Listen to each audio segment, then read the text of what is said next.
Today, we're going to do something really advanced, okay? So I'm going to start with a warning to you not to do this unless you really are ready to write the best poem in your life, number one, but you've already done everything else you need to do. This also applies to short story writing, okay? This is about how sounds subconsciously impact the reader. Okay, and I never teach this to 119 or introduction students, and I don't necessarily expect you to do it right now, but I expect that some of you want to be writers, and you're going to go on with your lives, and 5 years from now you're going to think about this, and you're going to, let me do that, okay?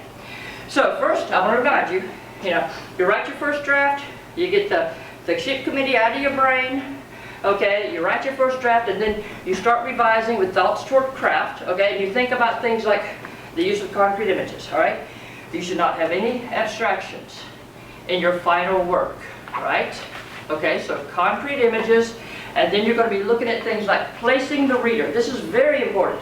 At the very beginning of your story, at the very beginning of your poem, you place the reader. The reader wants to know where they are, or what the time is, what the season is. Somehow or another, tell your reader where they are. Put them in a place. Even if it's imagine, it could be Mars, but they need to know they're on Mars.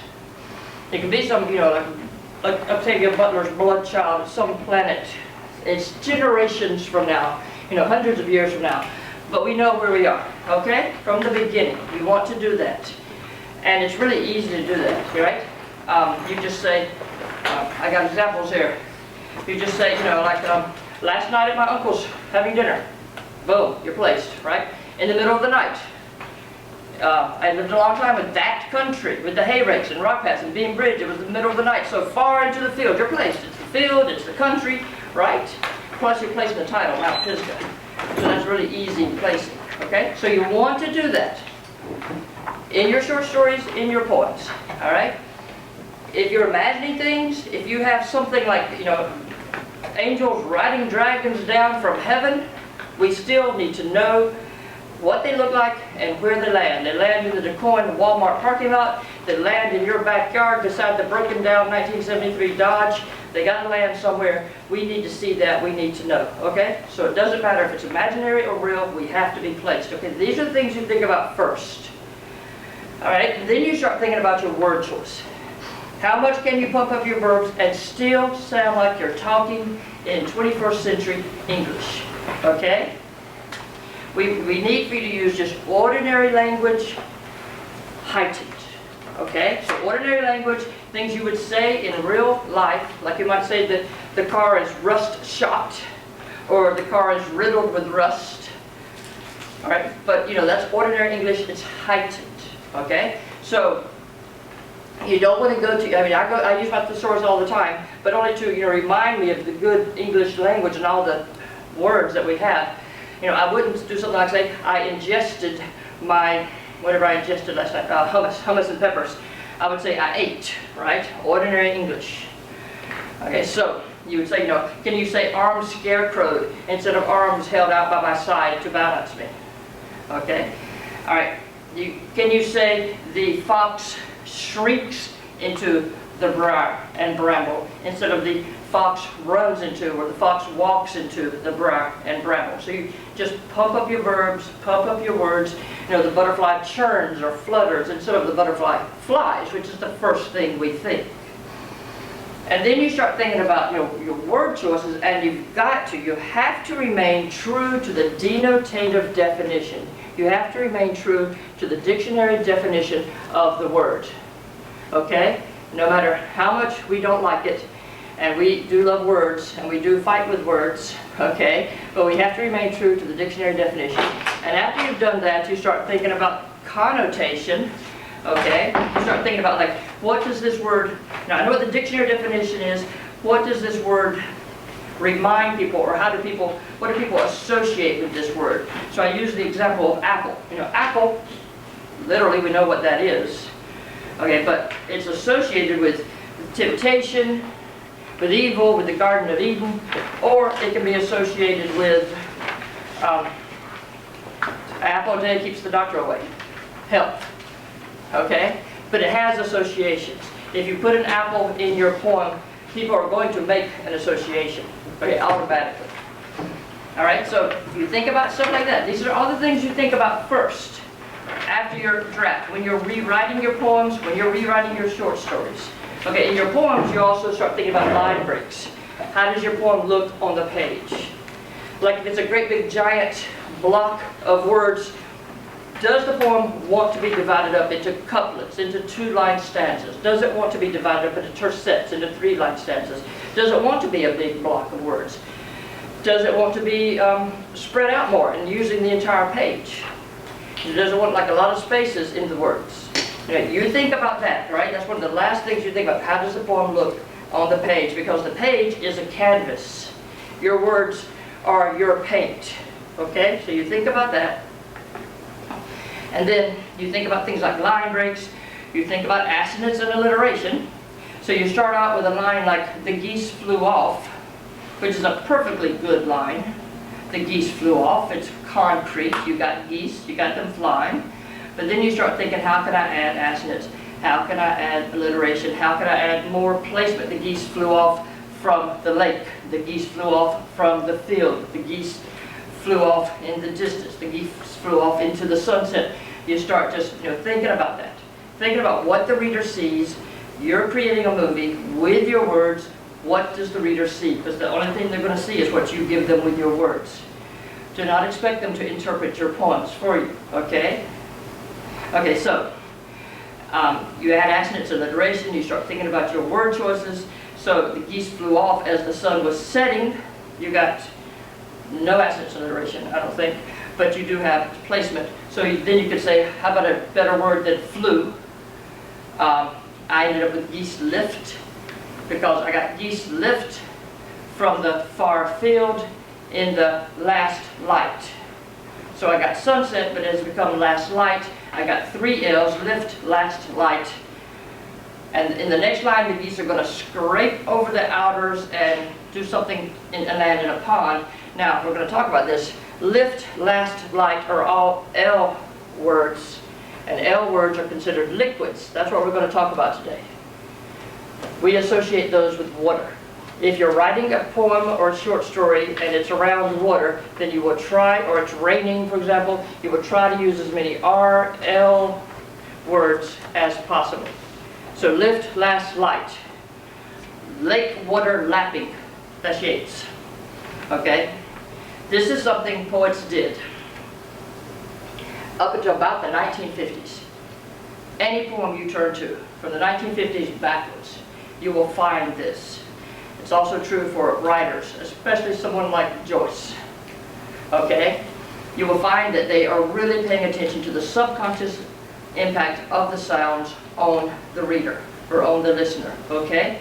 So, most contemporary poets don't do this. There's a few that do.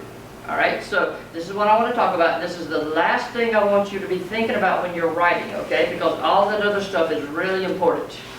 This is why it takes me so long to write a poem. Because, I'm pushing myself to write the very best poem I can write, right? And the same thing with short stories.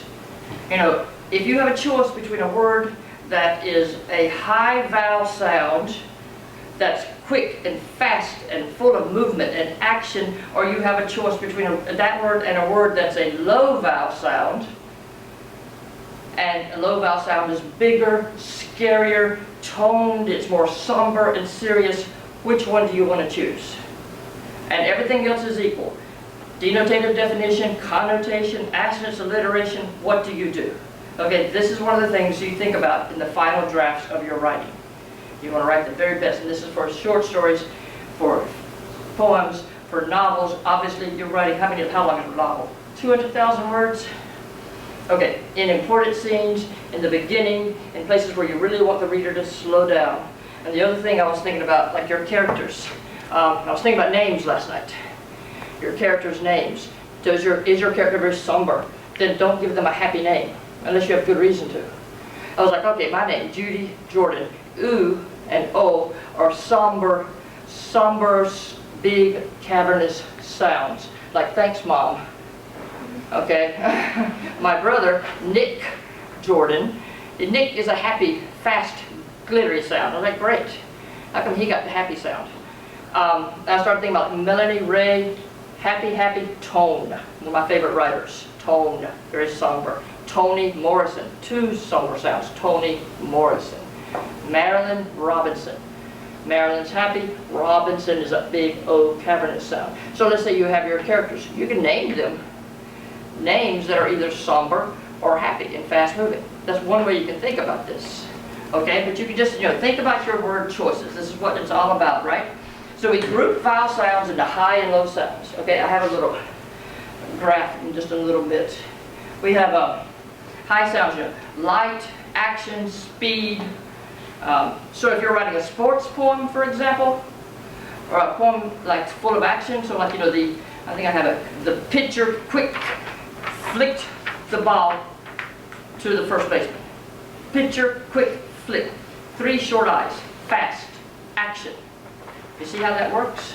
All right, so your somber sounds, so like, see my little graph here? We got the, we're going to turn this to the thing here, great.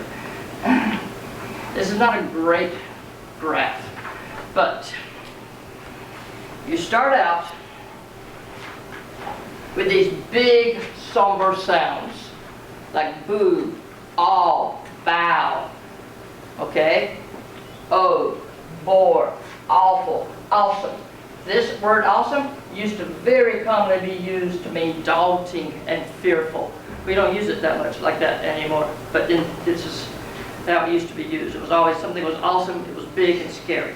Okay, so these, if you're writing a poem that is very sad, totally very somber, very serious subject, then you will strive to try to use sounds like this. It has something to do with the way waves come at you, the sound waves come at you. They come at you in this huge, they come at the same speed this way, but they come in huge like this, or like the E and I and E sounds come like this, much faster. But it also has to do with your mouth when you make these sounds. There are linguists who study this. So like all, your mouth is open and it's cavernous, whereas B, your mouth is like this, E, E. Okay, so it's a different way that the sound comes out of your mouth, okay? So these sounds, be, glee, day, flip, fight. Fight is a very active sound with the I sound. I, it's because it's actually 2 vowels. You Google, how do you spell I, the sound I? And it's very complicated because it's 2 sounds put together. Starts in the back of your throat and comes forward and comes out with a different sound. So these are very active sounds, very fast moving sounds, and these are very somber sounds, okay? You can do this when you're writing short stories and when you're writing poems. All right, so the sounds in the middle, my graph is a fail because I ran out of room and I don't know what I'm doing when it comes to like using a computer. I'm a good writer, but not a good computer. But the sounds in the middle are pretty much neutral. And you're never, unfortunately, because poets did not invent the language for the most part, it's not always going to work for you. So that's why you have to think about the denotative, you have to think about the connotative, you've got to think about the assonance, alliteration, you've got to think about everything. But you can, because the language is so wonderful and so full of choices, you can write a short story in which you use an excessive amount, more than the average amount of certain sounds. And it doesn't even have to be a lot, just a little bit more. You know, if you want to use like the scary sounds when you've got a character who is scary. What's it, like the Batman? Batman's high and active, right? And Joker? Okay, I don't watch movies, you know that. Joker, is he scary? Angry? What's the guy whose wife died because she didn't have health care? Oh, are you talking about Mr. Freeze? I don't know, I haven't seen That's the one that like dies because of, I think. The most recent movie in which they're going back into the past of the character, and the character became who he is because he's mad because his wife died from lack of health care. You know, when we get health care, writers are going to come up with another storyline, right? Something else is going to have to make people angry, other than people dying from lack of health care. So,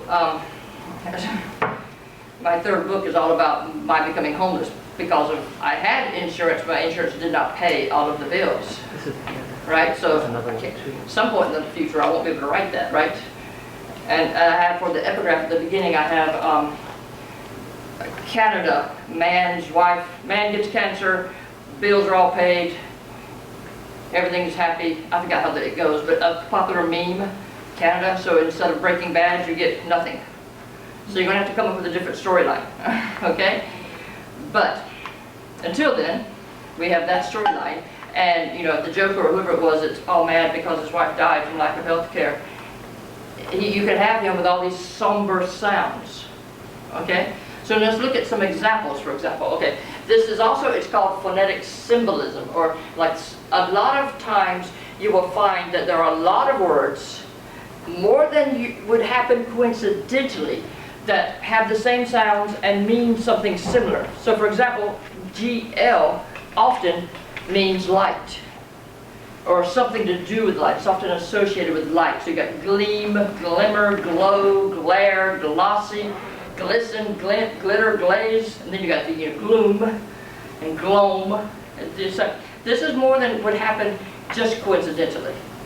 This is whoever did invent the language did this, okay? Even lights, you know, associative, you know, glam and glamorous and glitterati, we associate that with light, right? And then glum and glib we associate with lack of light, all right? So, the other thing, you know, you think about this, so like the long I sound is, as I said, it's like, you know, it's very active. And so you might say something like, oh, does that, might makes right, might makes right. You know, that's a saying, right? So, and it's the long I sound. Or eyes like knives. And I think this Sylvia Plath, Christ, their eyes are like knives. I think that's a line from a Sylvia Plath poem. You go back and look at Sylvia Plath's poems, and you will find she does this. You go back and look at Shakespeare, look at any writer from the 50s back, and you will find they do this. Okay, so the short I, quick and glittery. Think if you're going fishing, the fish slipped, nimble and quick, right? Short I, the pitcher picked the ball from the dirt and flicked it quick to the, is there anybody with a short I out in the field? First baseman, second baseman, what's that guy that stands, a shortstop? Okay, those are short I's, okay. What's the guy that stands behind the plate and gets hit in the head with the ball? Catcher. Catcher, okay, that's a short A. Short A, that'd be the good one. Catcher, because short A is up a high sound also. Okay, shortstop, that's somber. So if the shortstop mixes the ball, that's bad. Okay, if he misses, so go with the catcher if you want him to catch the ball and he puts everybody out, okay? Think movement, think things that are quick, all right? So you're writing a short story, you're writing a poem, you're writing a novel. You think about this as one of the last things you think about. You have so many choices of what words you choose. So why not go ahead and choose the word that is not only denotatively works, not only gives you accents and alliteration, but also gives you this effect on the reader, subconsciously, okay? So, words. You think about words, they often express disgust or scorn, things you want to avoid, dirty things. So I Googled, this is a wonderful, wonderful thing we have now. I wrote a poem, it's in my third book, and you know, it begins, I'm in the greenhouse, you know, planting plants, and it ends with me pouring out the water hose to water the plants I just planted, and also it starts raining outside. So I wanted R words, I wanted liquidy words, L words, R words. I spent hours looking through a dictionary. Okay, this is also something we did before we were all on social media. Okay, Darwin could stand outside in a field and look at a blade of grass for an hour. He did this, just stared at a blade of grass for an hour. Obviously, there was no social media then, right? There were no cats in sharp suits on Roombas chasing ducks in Darwin's time. But you know, you take a week off from social media and look at how your brain changes and how much more attention you start paying to things and how details start becoming so much more obvious and how much more focused you become. Okay, so, but I Googled something we can do now. And I came up with, mug, rut, lug, bub. Hey, bub, you want to do that? You sure? You know, bug, mud, suck, cut, jut, something jutted out. It's just usually something is jutting out. It's not a good thing. You run into it and hurt your shins. Slug. If you think about that, like if you hit someone, it's fast, it's quick. But if you slug someone, that is automatically slower and heavier. I mean, how is that possible? They're the same thing. It's just like rock and stone. They are the exact same thing, but given my preference, I'd rather be hit with a stone than a rock because it's softer. Okay, so it's the sounds that make it seem that way. You got blunder, slum, muck, muddle, duck, crummy, sludge, rut, punk, slush, pus, You know when people talk and they go, it's like you're it's like you're about to vomit or something. Or upchuck, which is another word we use, right? And upchuck sounds just like what it is. It's the sounds. Okay, so when you're listening to someone talk, it's, you know, the people who go up, which I do, I know, it sounds like you're just pushing up a grunt, but that's, you know, there's a reason why it's kind of bothersome. It's because it is that sound, that sound. Which gets me to the name. With a name like Smuckers, it has to be good. Do you all know that commercial at all? Okay. So I think it was a few years ago. Smuckers is a jam, right? It's the name of the family is Smuckers. Whoever came up with the commercial obviously knew that Smuckers was not a real good sounding name. So, and it's the sound. And so they played with that and they said, with a name like Smuckers, you know it's got to be good or it wouldn't still be in business, right? So Smuckers, because that is kind of an ugly sound. Okay, it's way down here on the bottom of the graph. It's big, scary, cavernous sounds. Okay, and this is something I started, you know, thinking about and noticing. A lot of commercials pay attention to stuff like this. People who write ads are aware of the subconscious effect of sounds, which makes sense because they've got 30 seconds to get you to buy their product. So they're going to use every technique they can think of to get you to buy their product. So they use assonance, alliteration, they use rhyme, and they use the subconscious effect of sounds. With a name like Smuckers, it has to be good. And, you know, of course, you know, there's going to be exceptions, right? Pug? What do you mean? Pug? Okay. You know, love, cuddle, yummy, snuggle, pug. Okay. Pug is actually, I think it originally came from the word, the pug means fist in one of the languages. So, because their face looks like a balled up fist. Okay. Pugilary? That's like a type of boxing. Pugilist. Pugilist, thank you. Yeah. Well, you might have pronounced it correctly, I don't know. You're sounding better. Okay. That's all that matters, right? That's all that matters is sound, right? So pugilist, pugnacious, somebody like, a pugilist is pugnacious, you know, they're really good. So, you know, we do. It sounds is something, right? So, you know, I Googled, you know, words with a long U sound. Bruise, brute, gloom, duty. Duty sometimes is a bad thing, you know, if you're doing something just out of duty. You're not necessarily happy. Something to think about, like, you know, it's A, I, E, O, U, and sometimes Y is a vowel.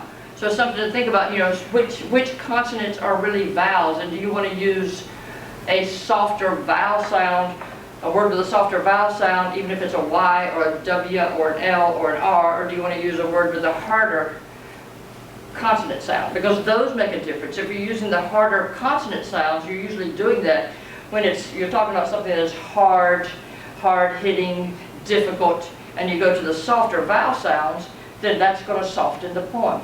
And I have an example, actually, a great example. It's Robert Hayden's Those Winter Sundays. Okay? But the English, like W, you're saying W. You're saying a vowel. W. So like that is it's a word that alliterates very smoothly. It's a very soft consonant.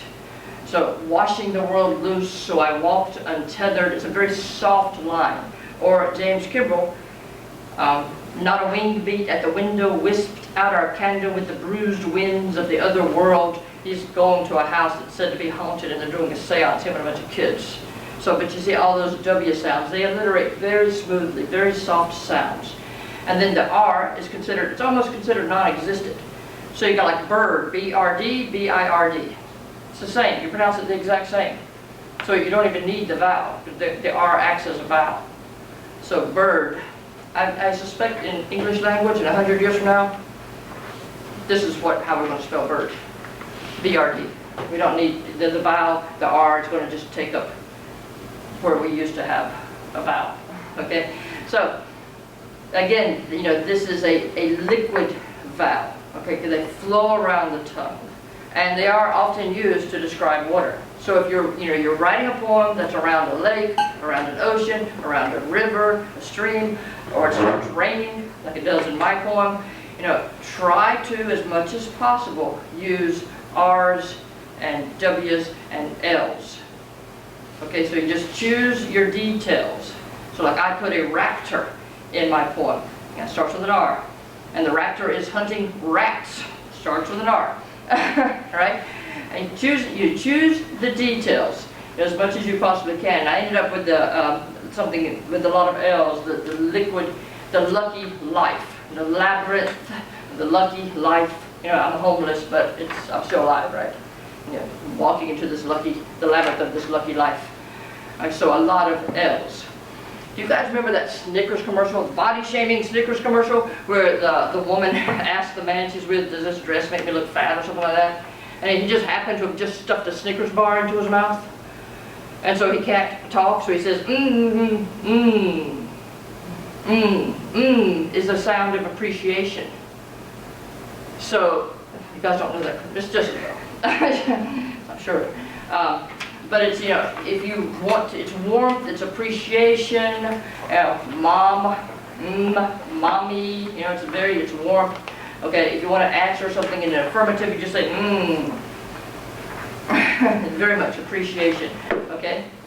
Fricatives produce friction. You want to slow something down. Let's say you're writing a really important scene in your short story, and you want the reader to slow down. You, as much as possible, you use fricatives. The fricatives are called that because they actually interfere with the airflow from the lungs. So you have H, F, th, sh, and z, like as in pleasure, are fricatives. Okay, so like James Kimball's Mount Pisgah. The penultimate line, he says, sheds roof and the one-note rust made in the stuck. It's hard to read that line fast. That is a line that literally slows you down because of its sounds, and it has the word stuck at the end of the line. So everything is stuck, everything is still in this poem. And even your reading of it is stuck and still and slow. So that's one of the reasons I think it's a really good poem, just how much attention he paid to sounds. And then when you combine letters, it often has, you know, a different meaning or change the meaning. So like SN is usually associated with ugly things, often your things that have to do with the cold. So sneeze, snot, sniffle. So like snore, snivel, yeah, unpleasant words. And I Googled this, right, and I've got sneer, which is a great word. I love sneer because when you say sneer, you actually do sneer. You actually do look like a dog that is sneering when you say it, just the way your mouth is sneer. I look like my dog. He's upset because the other dogs want to be petted. It's like, okay, sneer, snitch, snare, snob, snap. I snapped at you. Snoop, Snoop Dogg. Snoop normally isn't such a great thing. Snub, snake, sneak. And then you have sneaker, which literally, it could be somebody who sneaks, or it could be your thing you wear on your feet. Sneaky, snatch. I'm going to snatch your hair off. Your mama ever say that to you? I'm going to snatch you into next week. My mama never said that to me either. But it's a saying I've heard. Snort, snarl. So you actually do sneer when you say these words. I just love the SN. But this is, you know, this is more than you would have in just ordinary English. This will just pop up in the English language. They often are associated with bad things. So just think about it when you're writing. You know, can you put some SN words in there? If you're writing something that you want people to not like, to not associate with a good thing, okay? And there, you know, there's always going to be the exceptions, but there aren't that many pleasant words. I'm not even snow, maybe pleasant, depending upon your story. Snooze, maybe pleasant, maybe not. Snack, snug, like snuggle. And then the ST words are often associated with stable things. So let's say you're writing a poem, you know, about, say, your father, and you want to, you know, make him look stable, like this man who worked at this job. You will see this in Robert Hayden's Those Winter Sundays.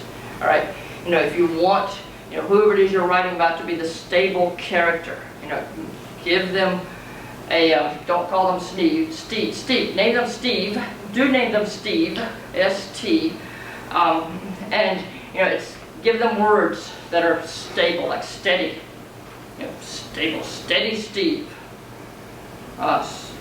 things that are strong things, also things that are energetic and active, like stake, I put a stake in the ground, stubborn, stiff, you know, storm, strength, strive, Steve, stable Steve strives to not be so stubborn. Okay, so think about that when you're writing. Okay, then again, I want to impress this. It's not going to work if you're choosing words that don't denotatively work and don't, you know, really just place the reader with concrete images. But this is one of those things when you're really wanting to write the best you can, or just, you know, in a short story, which is, how many words is a short story? 5,000, 10,000? You know, maybe it's just one paragraph that you really want the reader to pay attention to. You do this. Maybe the opening paragraph, you do this. Okay? And then, my favorite are the plosives, which is explosives. Okay? The plosives are called this because when you say them, you actually close your mouth and then they explode out. So the P, and your lips actually come together.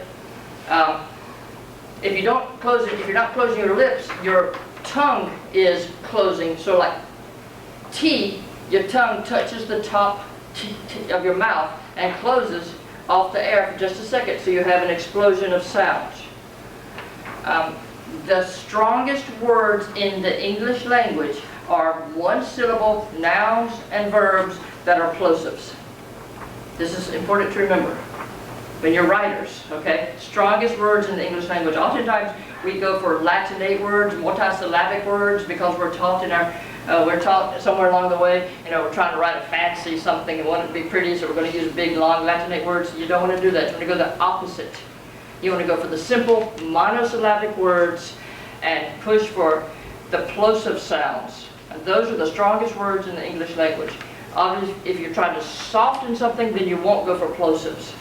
If you're writing about your abusive father, you go for plosives. You go for those explosives. Okay? Black. Bruise was black and blue. B is a plosive. Right? I mean, how is it that bruises are a plosive and black and blue, which is the color of bruises, is a plosive? You know, somebody invented the language, and I think they were thinking about this maybe, at least subconsciously, or maybe they were poets. Had to be some poets involved. This is also why, because they're plosives, it's why it's so difficult to say the, what are those things called? Peter Piper pickle? Tongue twister. Tongue twisters. Tongue twisters, which is also a plosive. Tongue twister. Okay? Peter Piper picked a peck of pickled peppers. That's plosive. It's like when you're out, you know, when you call your cat, kitty, kitty, kitty, kitty. That's a plosive, but it's an easy one because it's just the top of your mouth. Try saying puppy, puppy, puppy. Just as easily. It's just, you know, because it's closing your lips. Okay, so you know, think about that. Think about the strongest words in the English language. All right. This is why the clock says tick-tock and not bing-bang, because if your tongue is up against your teeth, the tip of your tongue against your teeth, or up of your mouth to stop the sound, that's a neater, trimmer sound. Whereas when your lips actually close, that's a sound that's much less neat. So that's why clocks don't go bing-bang. They go tick-tock, tick-tock, tick-tock, bing-bang, bing-bang. It's completely different. All right. The K and G, your throat is actually stopping the sound, so it's almost like you're choking or gargling. So you think about that when you're writing poems. Like, you know, you want somebody who's kind of a gargly, choky character in your poems or in your short stories. So I've got an example here. Thinking about everything. Okay, here's a tercet. Okay, so I pulled this out of a poem, so it doesn't have any thing going on here, but it's obviously, it's about drugs, okay, and it's other people's blood in its veins, skin on fire, smack, crack, meth, strychnine, and something sold as speed. So, you know, I'm thinking like something, some drug or another, telling it to die, you must die, but it doesn't die. So I'm thinking about something like, you know, when you're making meth and you get up under your sink and you pull out Drano and you mix it up with whatever it is you mix it up with to make meth. I've never made meth, I'm just, you know, from what I've read. So I was thinking, you know, what is here? What is it that's sold as speed? And you know, the thing is, there's no correct answer. Because, you know, do you want a fast sound? So you want Ajax? And Ajax is correct, right? Some people do use, you use anything, you use baby powder. You use Ajax, you use Drano, you use, you know, whatever you can come up with and you mix it all together and you make meth, okay? So, do you want Ajax or Bleach, which is a fast sound, and do you want to take into account the sounds around? So Bleach sold as speed, strychnine and Bleach sold as speed, smack, crack, Ajax, short A's. Or do you want Scouring Powder? Scouring Powder is Ajax, right? Ajax is a brand name. Scouring Powder is what it is. Okay, so, but scouring powder, you get, what do you get? What's the benefits of scouring powder? Scouring powder rhyme. Scouring powder, you have the rhyme. So you have internal rhyme, it's assonance, right? A repetition of sounds. Do we have any other scouring? We have strychnine and scouring powder, so to speak. You have a lot of S's. I would warn you against using too many S's, only because if you're reading out loud at a microphone, you start sounding like a goose. It's hard to not, I think somebody, I don't remember what famous poet it was, but it might have been Adrian Rich, who said, you kick the geese out of the boat. Because you get too many sibilants going on. But that doesn't mean you can't use a lot of S's. There's a poem, I've forgotten the name of the author, but she's writing about a gas leak, like at the apartment next door. There are a lot of S's. But then you think about gas leaks, making that sound, right? It's haunting S sound. But what are the benefits of scouring powder? Remembering the graph that I gave you of sounds.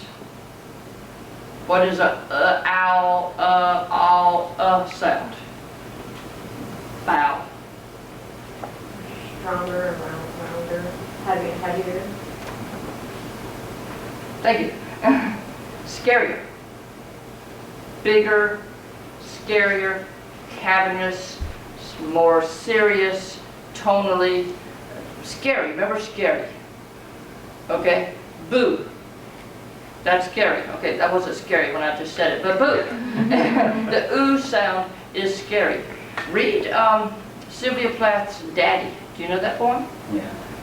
You have it right in here. I do, good for me. How about that?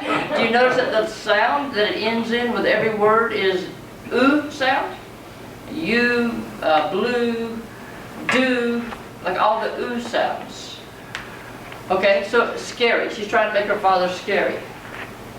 So that's one benefit. See, bleach is an active sound. Ow is a scary sound. These are the things I think about when I'm writing. These are things some poets think about when they're writing. Baking powder, what are the benefits of that? Baking powder. It's got the internal rhyme, but it's softer. Baking powder is kind of the soft sound. Okay, so connotatively, it's softer. And baking powder, it's good for you, right? You mix it up in water and drink it for acid indigestion. Or you bake things with it. Hey, we're baking some muffins or something with it, right? So associatively, it is definitely softer. Baking. But it's explosive with the mouth sound. The B and the P are plosives, so they're harder sounds automatically. Okay, so remember the hard sounds are the plosives. The really hard sounds are the plosives. So yeah, baking, P, the B, And the P, also the middle sound, K, baking, K is also a plosive, it's more of a guttural. And then powder, der is a plosive, d is a plosive. So it's full of plosives. So it might work. Other people's blood, you got blood, baking, so you got the alliteration of B. Let's see now, do you have any other alliteration going on there? Smack, crack, meth, baking powder. Smack and crack and the K and baking.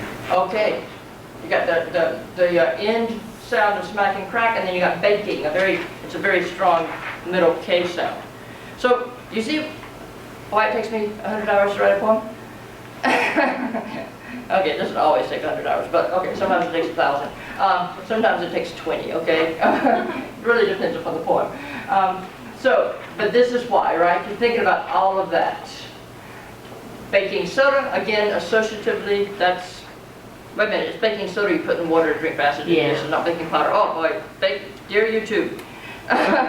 Baking soda, not baking powder, okay? Jeez, I hope they watch the extra minute. Oh, it won't poison you, I don't guess. Baking powder, baking soda, it's all used for cooking. And these, but associative, like, these are good things, right? Baking is, you know, you have the high sound of A, you have the B and K of the plosives, you have soda, the D of the plosive, and you also have the O sound. O is big, scary, cavernous, somber sound. But then associatively, you have something that we use to bake with. So it's not poison, unlike bleach and Ajax and scouring powder. You know, I don't mind eating these two. Maybe I do mind eating Ajax, bleach, and scouring powder. So you think about that, right? You got the sounds. The sounds are good. The sounds are wonderful. You got scary sounds. You got plosives, but associatively not so good. So do I go here and I choose a fast sound like bleach with the plosive B, or a fast sound like Ajax with this fast, like this is an active thing. Meth is kind of an active thing, right? Meth makes you full of energy, right? Okay. The Nazis did meth. Oh, you didn't know that? I mean, some of you didn't know. Yeah. JFK did meth. It was made by a doctor. It didn't have scouring powder and bleach in it. It was because he had an injury during World War II and he was in a lot of pain.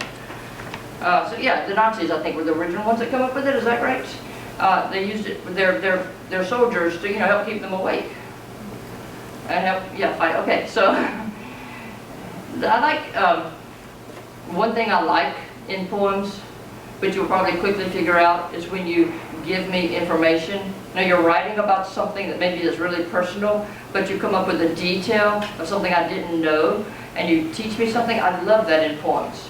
So like I was reading a lyric essay by one of my students, and she mentioned that the lemmings, you know, all the lemmings running off the cliff image that we all know, I had no idea that the filmmakers pushed them off the cliff, chased them off the cliff. I'd always thought that was a thing, right? It's not a thing at all. They don't run off cliffs. The filmmakers push them off cliffs. It's like, okay. I loved that. Just, you know, I don't like what happened, but I love the fact that I learned something new, right? So one of the things that I love it is if you have knowledge outside of the poem, bring that knowledge in. You give that as a gift to the reader, and you want to give your readers gifts. Remember that your reader is giving you the gift of their time, and so you want to give the reader gifts back in exchange for their gift. I mean, remember, they could be watching a cat in a shark suit riding a Roomba chasing a duck. They're taking time out of that very important activity to read your poem. So you remember that, and you give them gifts back. Okay. So, you know, you think about this. You know, did you all decide which one you want to choose? I don't remember what the original poem did, so you're not wrong.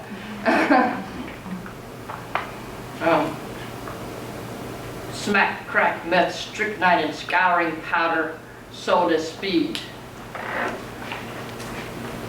Scouring powder. I like that because I like mouth candy.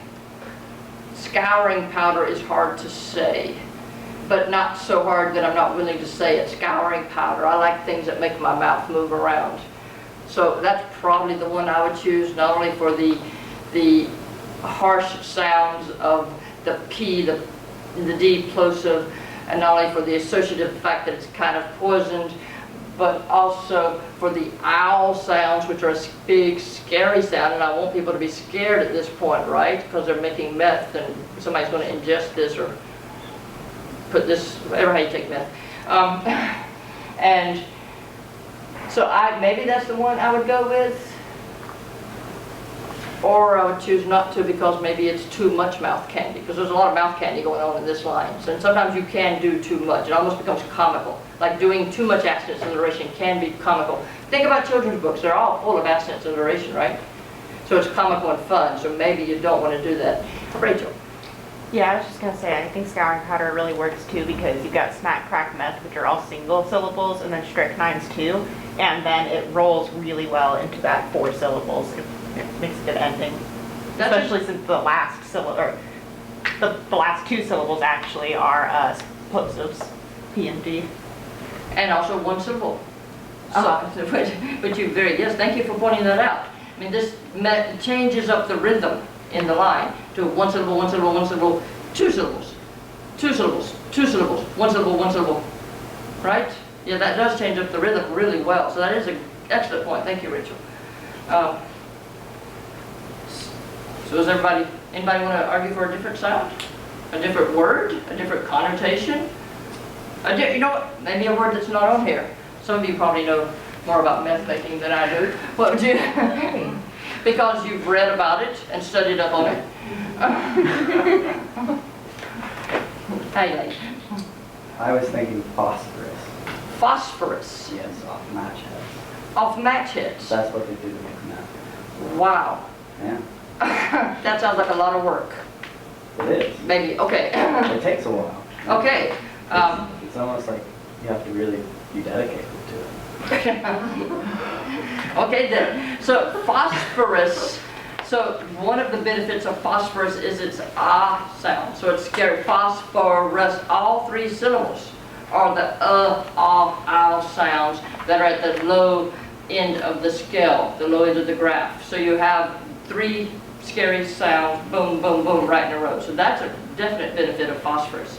And it is apparently actually something they use, so it's correct. And also, if we know that phosphorus is match heads, you can take that, right, and think to yourself, match heads are what you set fires with. It's explosive in itself. It burns things, and meth is.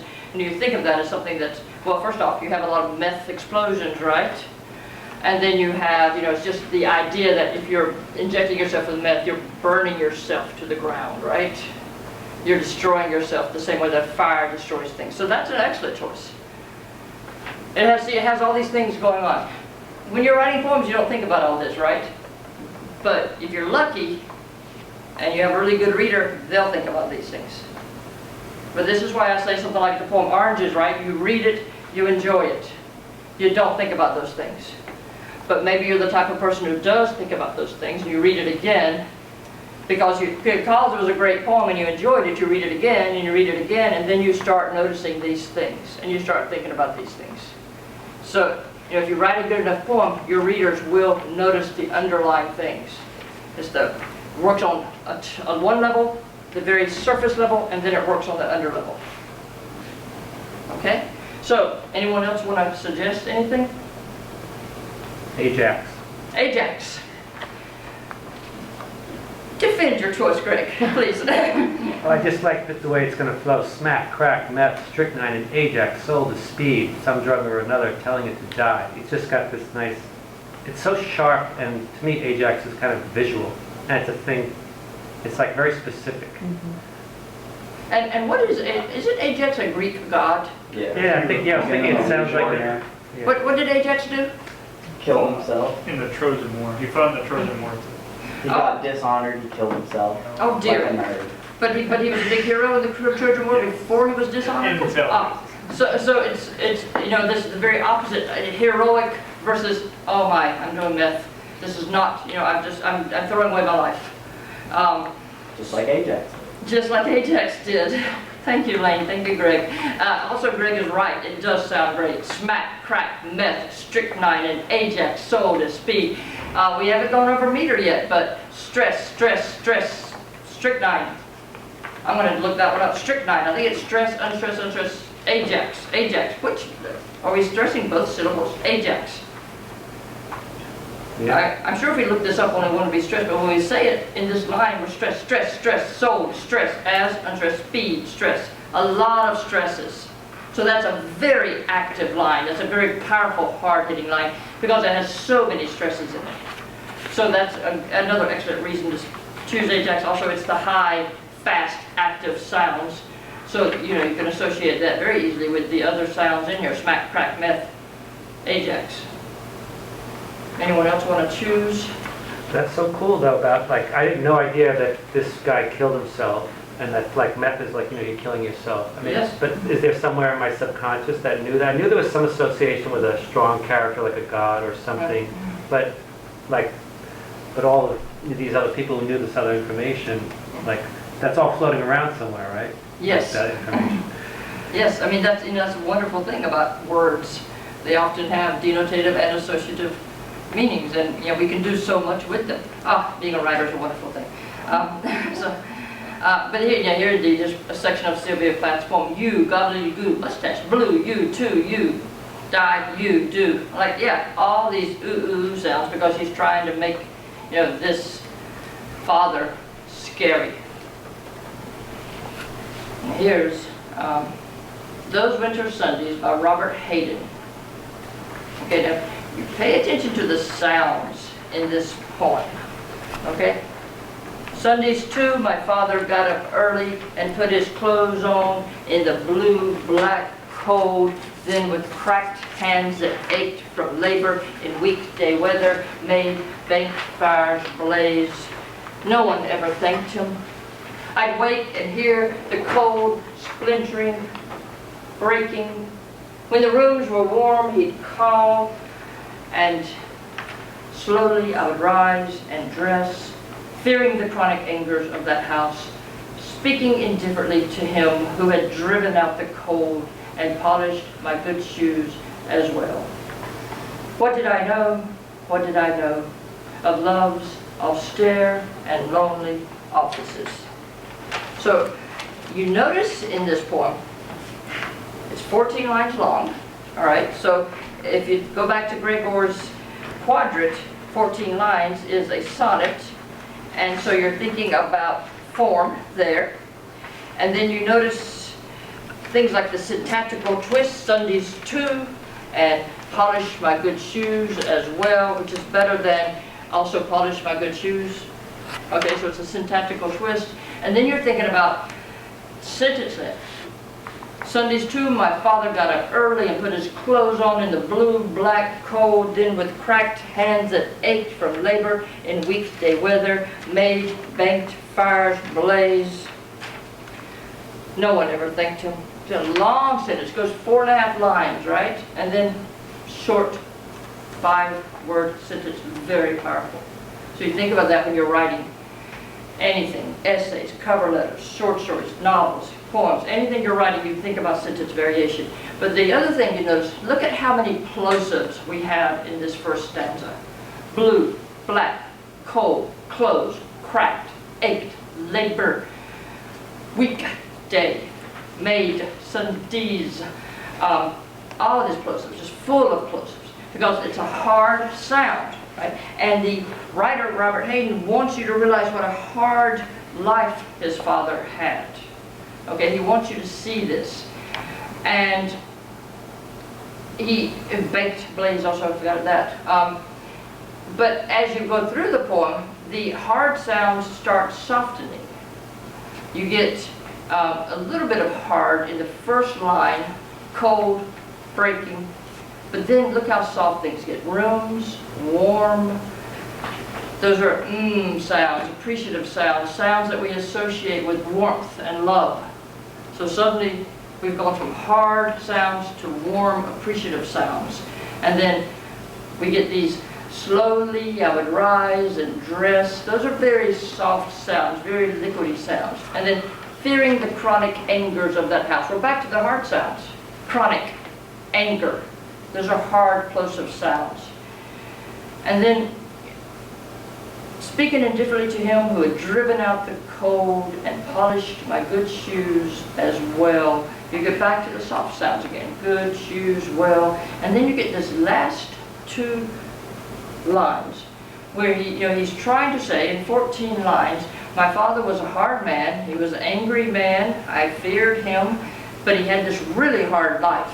Extremely hard life.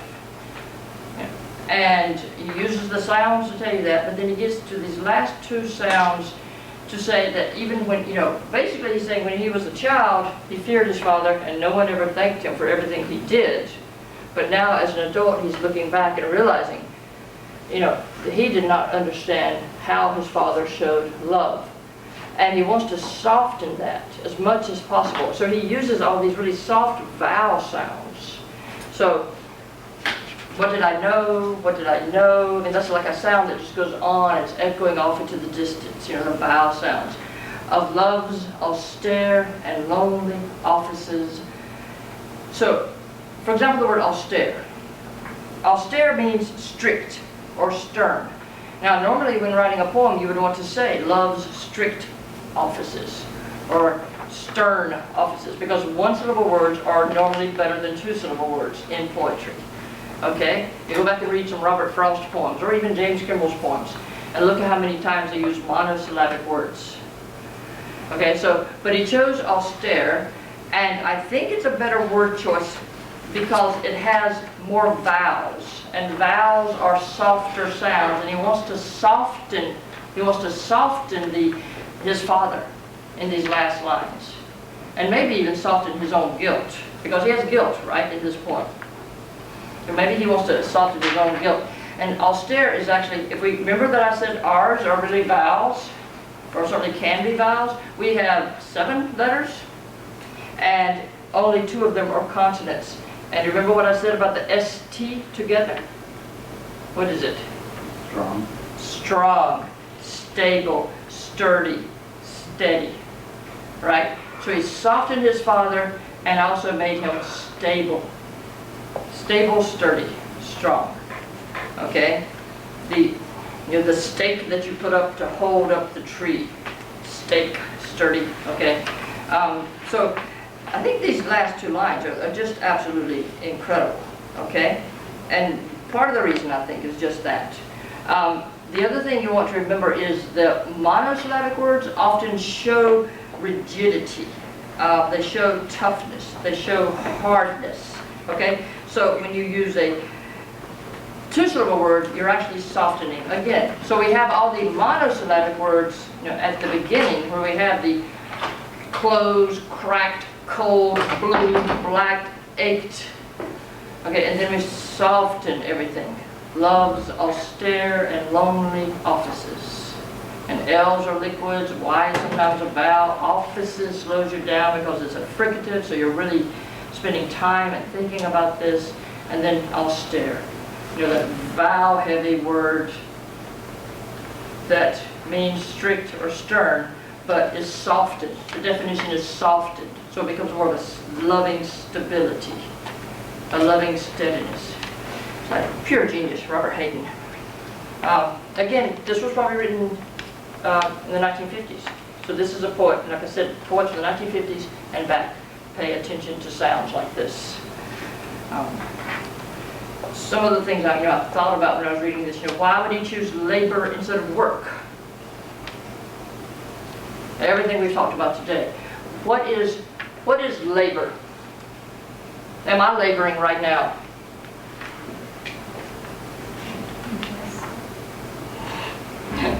Labor. Who am I laboring really? Would I be smiling if I was laboring? The thing is, I view work as being the painful, terrible part, and labor being what you put into it. Okay, our communist. Yeah. I learned everything. Okay. You're right. You are not laboring. I appreciate you. You are working with love and I appreciate passion what for you're your art. saying about labor and being a good thing, yes. But labor is, when I think of labor, I think of when I picked cotton, right? That was labor. Let me tell you right now. Picking cotton is labor. I've worked construction, putting up the concrete forms, building the basements. That's labor. This is not labor. What I'm doing right now, I'm working, I am working, I think. I'm getting paid for it, I'm gonna assume it's work. Okay. But it's not labor. Labor, I mean, that's what the mules do in the fields, is they labor.